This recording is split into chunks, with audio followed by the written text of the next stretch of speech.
Halo anak-anak, sampai ketemu dengan saya Pendeta Purwanto di Pak Cim 71 Channel. Saya akan menyampaikan materi tentang pendidikan agama Kristen dan budi pekerti kelas 6 SD, yaitu pelajaran kelima, judulnya berkomunikasi dengan Tuhan dengan slide PowerPoint yang menarik. Tampilan saya nanti akan memakai slideshow ya. Maka siapkan dulu peralatan yang dibutuhkan, terutama bahan bacaan Alkitab, kemudian buku catatan yang diperlukan termasuk bolpen atau pensil ya. Oke, sudah siap? Sekarang akan saya mulai slideshow-nya. Ya, tunggu dulu saya buka. Ya, ini.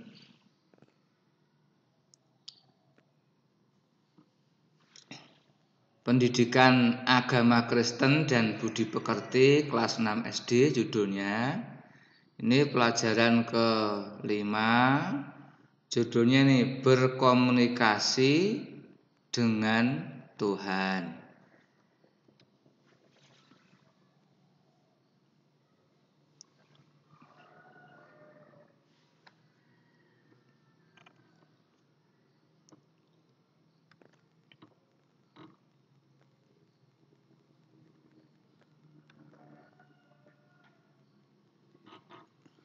Bahan bacaan silahkan kalian siapkan dari Matius pasal 6 ayat 9 sampai 13 dan surat Yakobus pasal 5 ayat 13 sampai 16.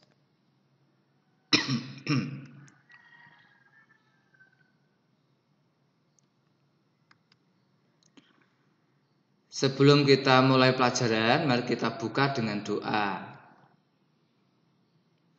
Ya Tuhan Allah Bapa kami yang ada di surga, kami bersyukur kepadamu ya Tuhan atas segala kebaikan-Mu dalam hidup kami pada hari ini. Ajarilah kami ya Tuhan agar kami memahami kehendak firman-Mu pada pelajaran hari ini, sehingga kami menjadi anak-anak Tuhan yang senantiasa menggantungkan hidup kami untuk selalu berbakti kepadamu melalui doa. Di dalam nama Yesus Kristus kami berdoa. Amin.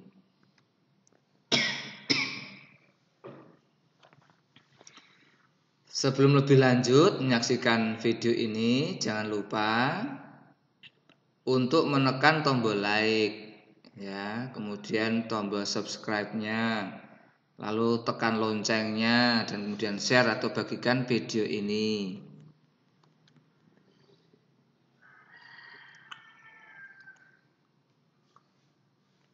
Sekarang kita akan melihat penjabaran bab 5 dengan judul berkomunikasi dengan Tuhan tadi sebagai berikut. A akan disampaikan pengantar. Pada bagian B itu mendalami cerita Alkitab.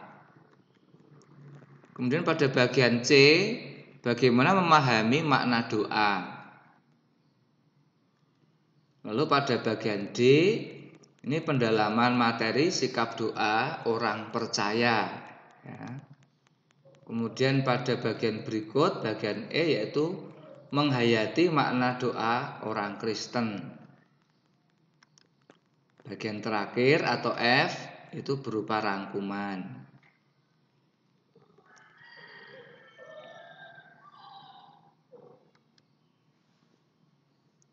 Sekarang pengantar. Ini ada sebuah cerita doa yang dijawab. Seorang kakek tinggal di pinggiran desa. Ia seorang yang sangat saleh dan rajin beribadah. Ia dikenal di seluruh desa karena kebaikannya dan suka menolong. Pada suatu hari hujan turun sangat lebat dan menyebabkan banjir. Orang-orang di desa tersebut diminta untuk mengungsi dan membawa barang-barang mereka. Si kakek juga tidak luput dari banjir. Dia berdoa kepada Tuhan memohon menghentikan hujan. Tak lama setelah dia berdoa, datanglah kepala desa hendak menjemputnya dengan jeep. Tetapi si kakek menolak. Si kakek percaya bahwa Tuhan akan mendengarkan doanya dan akan segera menghentikan hujan.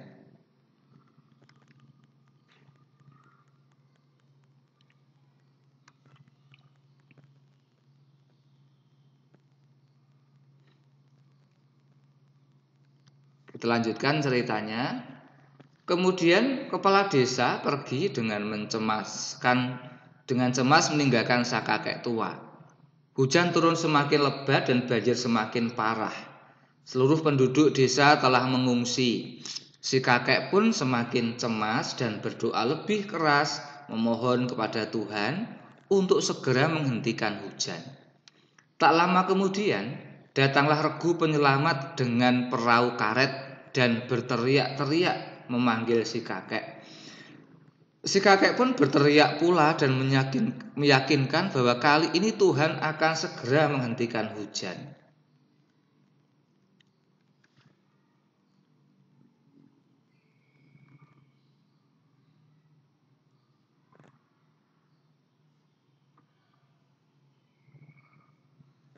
Ya, kita lanjutkan ceritanya. Akhirnya perahu karet itu pun pergi dengan perasaan khawatir akan keselamatan si kakek. Sepeninggal regu penyelamat, hujan malah turun semakin lebat.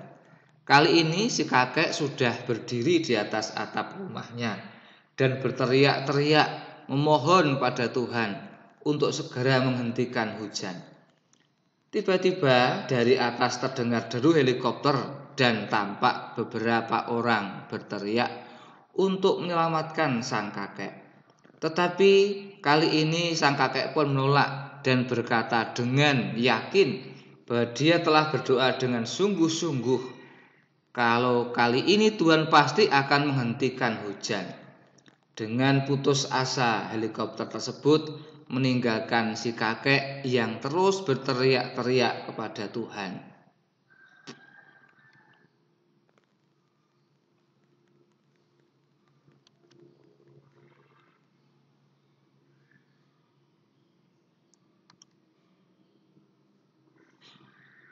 Akhirnya hujan tidak juga berhenti dan kemudian menenggelamkan semua orang di desa itu, termasuk si kakek juga. Di surga, Tuhan berfirman pada sang kakek, "Kakek yang baik, engkau adalah anakku yang kukasihi. Sepanjang hidup engkau selalu menuruti firmanku, dan aku pun selalu mendengarkan doa-doamu.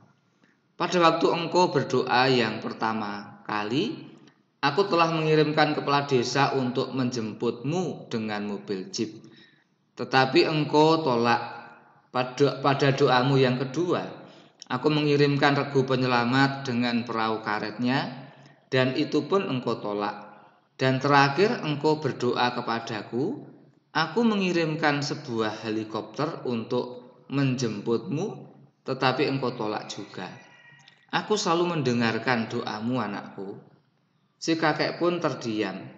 Rupanya dia salah paham tentang cara Tuhan menjawab doanya.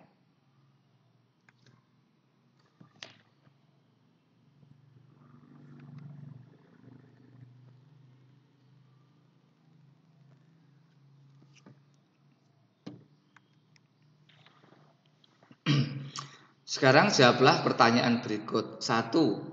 Mengapa si kakek tidak mau menuruti orang-orang yang berusaha menyelamatkannya dari banjir? 2. Apakah Tuhan mengerti maksud doa si kakek? 3. Jika kamu menjadi kakek dalam cerita di atas, apa yang akan kamu lakukan?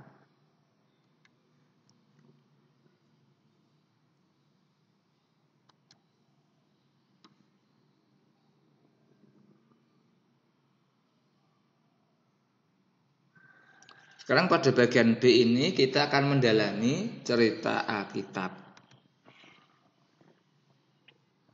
Bacalah Matius pasal 6 ayat 9 sampai 13 dan Yakobus 5 ayat 13 sampai 16. Bagi orang percaya, berdoa merupakan salah satu kebutuhan hidup orang beriman.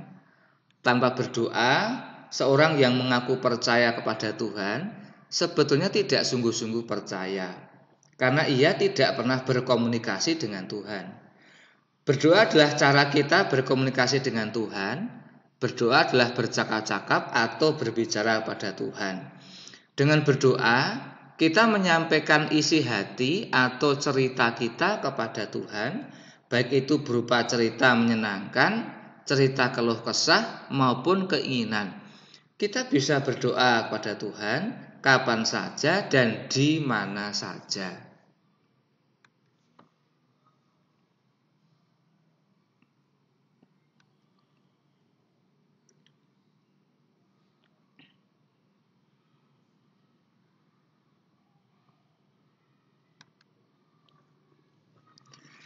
Akan tetapi, berdoa tidak boleh dilakukan dengan sembarangan, tanpa tujuan atau motivasi yang benar. Apalagi jika di dalamnya terdapat sikap egois atau keinginan berbuat jahat terhadap orang lain. Sebuah doa bukanlah sekedar kata-kata yang diucapkan oleh mulut, tetapi juga harus nampak dalam perilaku kehidupan. Untuk itu, melalui bacaan Alkitab kita, Tuhan Yesus mengajarkan beberapa hal tentang apa dan bagaimana berdoa kepada Tuhan dengan baik dan benar. Doa Bapa kami adalah doa yang diajarkan Tuhan Yesus mencerminkan banyak hal dalam kehidupan manusia.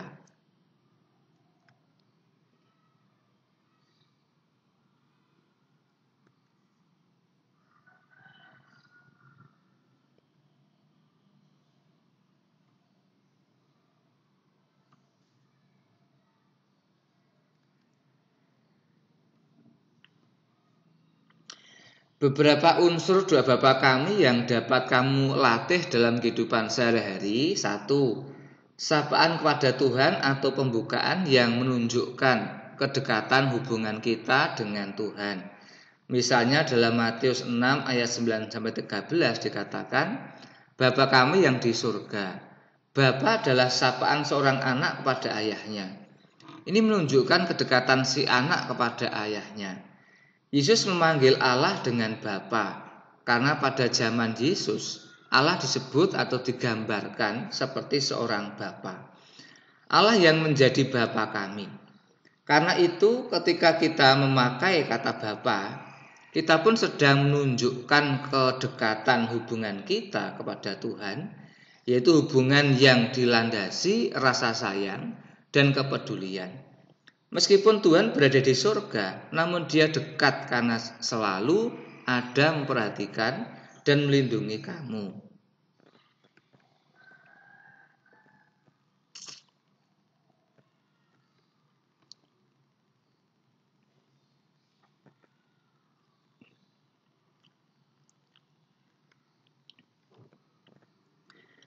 Dua, menyatakan kemuliaan Tuhan. Kata-kata yang Yesus pakai adalah dikuduskanlah namamu, datanglah kerajaanmu, jadilah kehendakmu. Kita percaya bahwa Tuhan yang memiliki kekudusan, dan karena itulah Tuhan layak disembah oleh manusia. Kita juga percaya bahwa Tuhanlah yang memiliki kekuasaan dan pemerintahan yang sejati. Pemerintahan Allah memiliki nilai-nilai kebenaran, keadilan, kasih, persaudaraan, dan damai sejahtera. Oleh sebab itu, kita memohon kepada Tuhan agar nilai-nilai itu hadir dalam kehidupan kita. Kemudian, melalui kata-kata, jadilah kehendakmu, kita menyadari bahwa apapun keinginan kita kepada Tuhan, pada akhirnya kehendak Tuhanlah yang terjadi dalam kehidupan kita. Artinya, yang utama adalah Tuhan, sebab Ia yang paling mengerti apa yang kita butuhkan, bukan apa yang kita inginkan.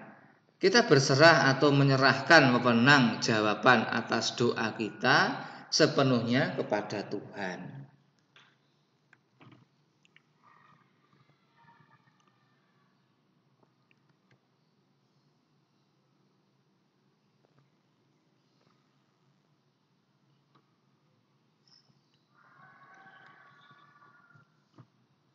3. Menyampaikan keinginan kepada Tuhan.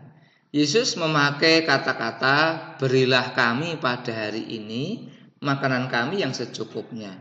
Ampunilah kesalahan kami dan janganlah membawa kami ke dalam pencobaan.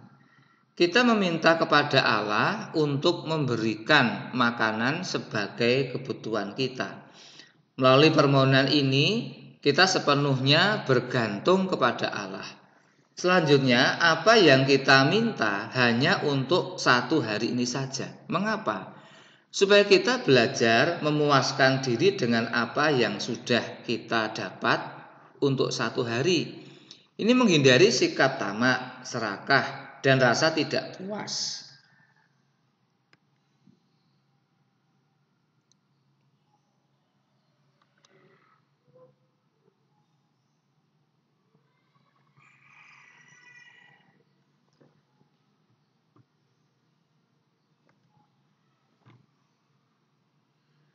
Ampunilah kami akan kesalahan kami.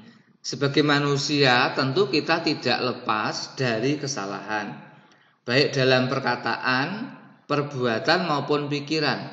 Maka sudah sepatutnya kita meminta ampun pada Allah. Allah Maha Pengampun, Dia akan mengampuni setiap dosa kita, asalkan kita sungguh-sungguh memohon pengampunan dan hidup dalam pertobatan. Janganlah membawa kami ke dalam pencobaan. Dalam kehidupan sehari-hari, kita tidak bisa lepas dari godaan dan cobaan dosa. Kadangkala kita kuat, tetapi kadangkala kita juga lemah. Sehingga sewaktu-waktu bisa tergoda dan jatuh dalam pencobaan. Untuk itu, kita perlu meminta agar Tuhan melindungi, menjaga hati, pikiran, dan perasaan kita dari segala yang jahat.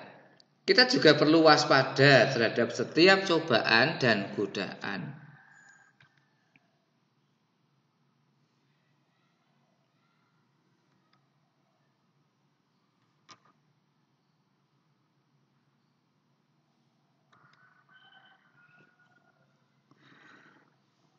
Melalui doa Bapa kami, Tuhan Yesus mengajarkan kepada kita bahwa doa bukanlah sekedar kesempatan untuk meminta dari Tuhan segala sesuatu yang kita inginkan. Dalam doa kita juga perlu memuji, memuliakan, dan mengagungkan kebesaran dan kemahakuasaannya. Dalam doa kita juga meminta bukan kehendak dan keinginan kita yang terjadi, tetapi biarlah kehendak Tuhan yang terjadi.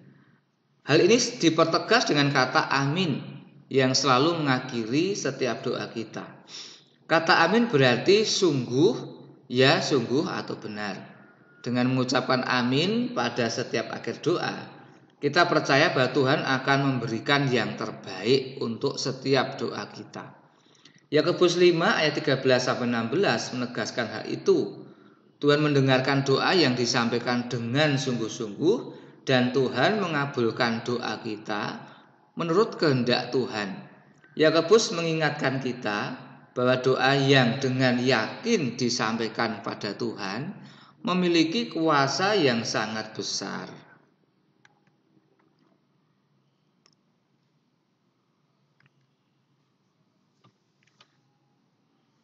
Sekarang kita akan bahas memahami makna doa. Jawablah pertanyaan berikut. 1. Apa yang kamu ketahui tentang doa? 2. Mengapa manusia perlu berdoa?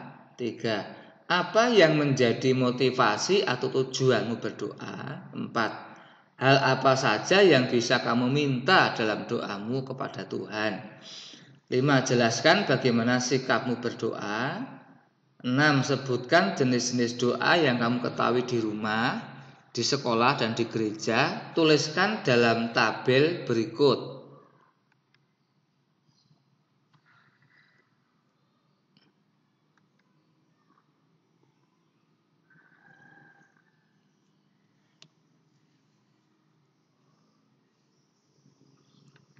Nah, seperti ini tabelnya ya.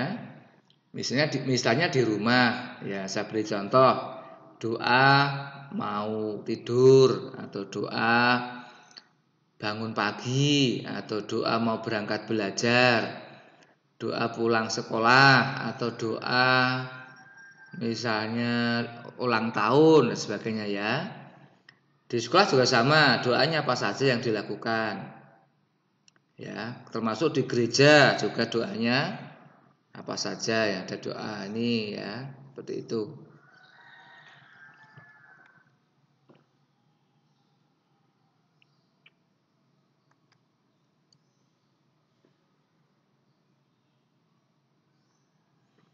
Sekarang pada bagian D, ini pendalaman materi tentang sikap doa orang Kristen.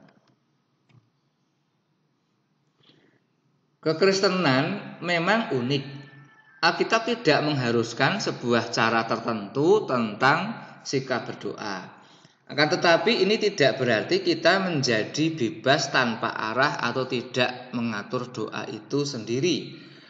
Karena itu ada beberapa hal penting yang kamu perlu ketahui tentang sikap berdoa. Apa saja itu? 1. Tidak memamerkan sikap berdoa di tempat umum untuk tujuan menonjolkan diri atau agar terlihat saleh. Tuhan Yesus Kristus dalam Matius 6 ayat 6 berkata, "Tetapi jika engkau berdoa, masuklah ke dalam kamarmu, tutuplah pintu dan berdoalah kepada Tuhan Bapamu yang ada di tempat tersembunyi. Maka Bapamu yang melihat yang tersembunyi akan membalasnya kepadamu." Bagaimana jika kita berdoa makan di restoran atau di rumah makan? Cukuplah berdoa dalam hati sambil mengucap syukur. Tidak perlu berdoa dengan suara yang keras atau lantang sehingga menyita perhatian orang lain. Ingatlah bahwa Tuhan melihat hati dan bukan rupa atau wajah orang yang berdoa.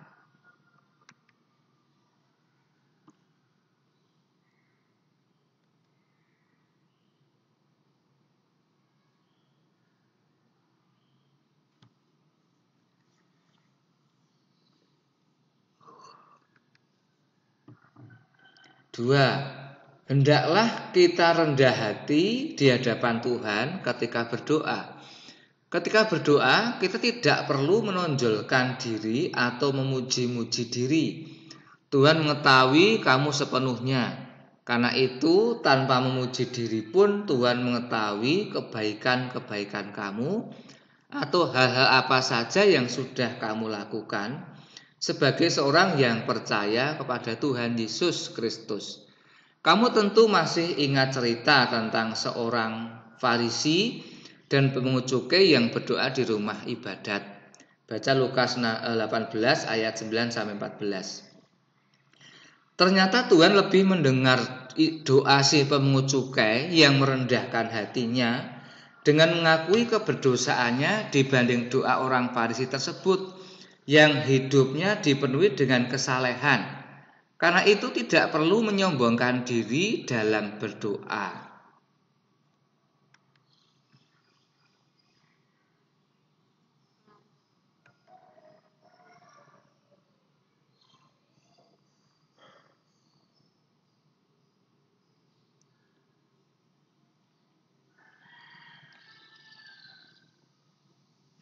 Tiga, tekunlah berdoa, tetapi bukan berdoa yang berulang-ulang. Berdoa secara tekun tidak sama dengan berdoa berulang-ulang atau bertele-tele. Berdoa secara tekun maksudnya kita tetap berdoa baik dalam keadaan senang maupun susah. Berdoa berulang-ulang sama dengan doa yang bertele-tele. Tidak jelas arah dan tujuannya. Sehingga orang yang ikut mendengarkan berdoa bersama pun tidak mengerti maksud doa yang disampaikan kepada Tuhan. Kita diminta tekun berdoa agar selalu ingat kepada Tuhan dan tidak mudah jatuh ke dalam pencobaan. Dengan tekun berdoa, Tuhan terasa dekat di dalam hidup kita dan tidak pernah meninggalkan kita dalam keadaan apapun.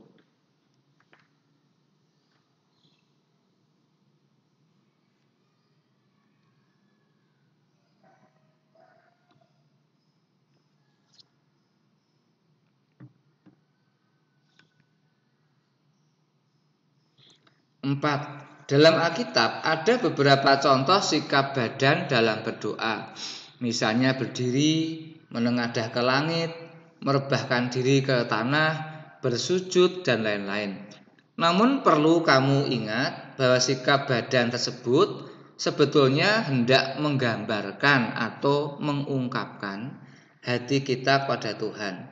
Karena itu tidak ada aturan khusus bahwa sikap berdoa harus berdiri, atau harus duduk, atau harus ini atau itu. Tuhan melihat apa yang ada di dalam hati daripada apa yang tampak pada tubuh kita.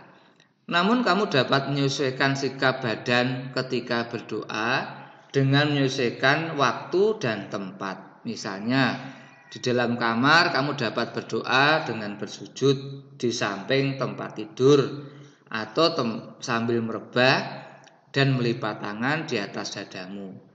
Atau ketika di gereja kamu bisa bersikap menurut aturan tata ibadah yang ditetapkan oleh gereja, yaitu berdiri atau duduk.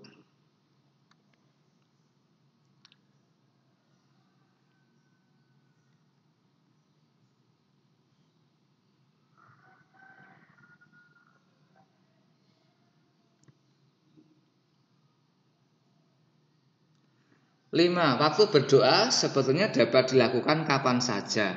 Selain dalam ibadah yang kita lakukan di gereja, kita juga dapat berdoa pada waktu-waktu yang kita tentukan sendiri. Keteraturan dan ketekunan dalam berdoa akan melatih kedisiplinan diri. Karena itu kamu dapat membiasakan diri dengan berdoa pada waktu-waktu tertentu. Misalnya setiap bangun pagi dan hendak tidur, setiap kali hendak makan dan setelah makan, atau setiap kali hendak pergi ke suatu tempat.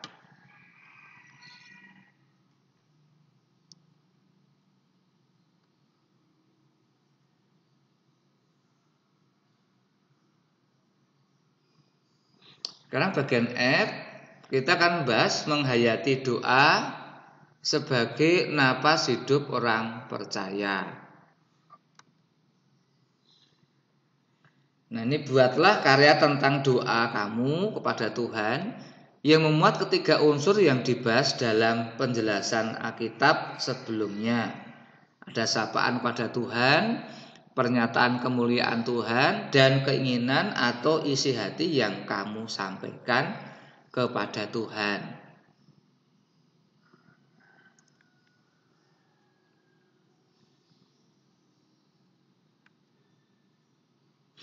Sekarang rangkuman. Doa adalah nafas kehidupan orang percaya.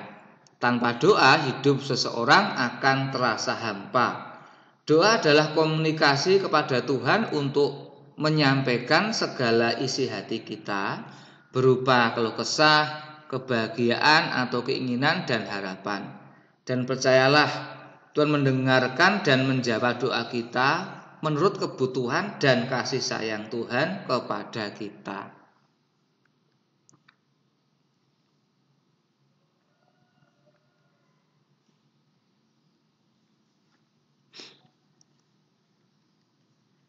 Ya, demikian dahulu pelajaran kita kali ini. Sampai jumpa pada kesempatan berikutnya.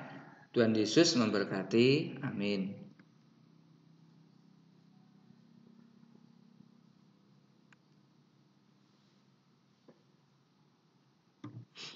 Sekarang untuk mengakhiri pelajaran, mari kita berdoa, kita ucapkan bersama-sama doa Bapa kami. Bapa kami yang di surga, dikuduskanlah namamu, datanglah kerajaanmu, jadilah kehendakmu di bumi seperti di surga. Berikanlah kami pada hari ini makanan kami yang secukupnya. Dan ampunilah kami akan kesalahan kami, seperti kami juga mengampuni orang yang bersalah kepada kami. Dan janganlah membawa kami ke dalam pencobaan, tetapi lepaskanlah kami daripada yang jahat. Karena Engkaulah yang empunya kerajaan dan kuasa dan kemuliaan sampai selama-lamanya. Amin.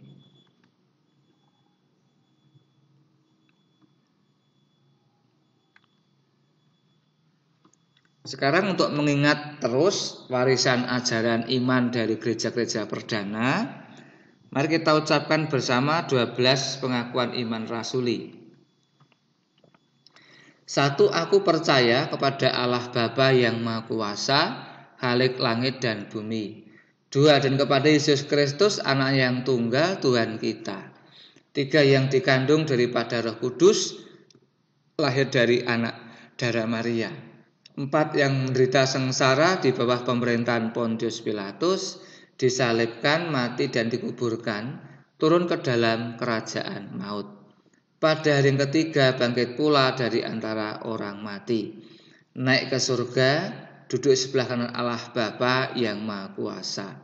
7. Dan akan datang dari sana untuk menghakimi orang yang hidup dan yang mati. 8. Aku percaya kepada Roh Kudus.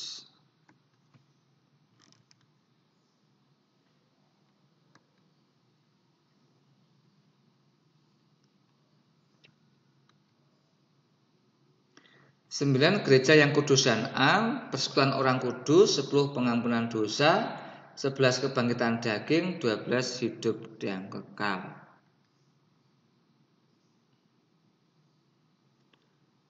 Sekali lagi, setelah menyaksikan video saya, jangan lupa untuk menekan tombol like, kemudian tombol subscribe, lalu tekan loncengnya atau belnya, dan kemudian share atau bagikan video ini kepada teman-teman kamu. Terima kasih telah menyaksikan video saya. Kiranya bermanfaat. Ya, sampai ketemu di materi yang lain yang berikut pada video berikutnya. Tentu dengan isi materi yang lebih menarik. Demikian saja. Terima kasih, sampai jumpa.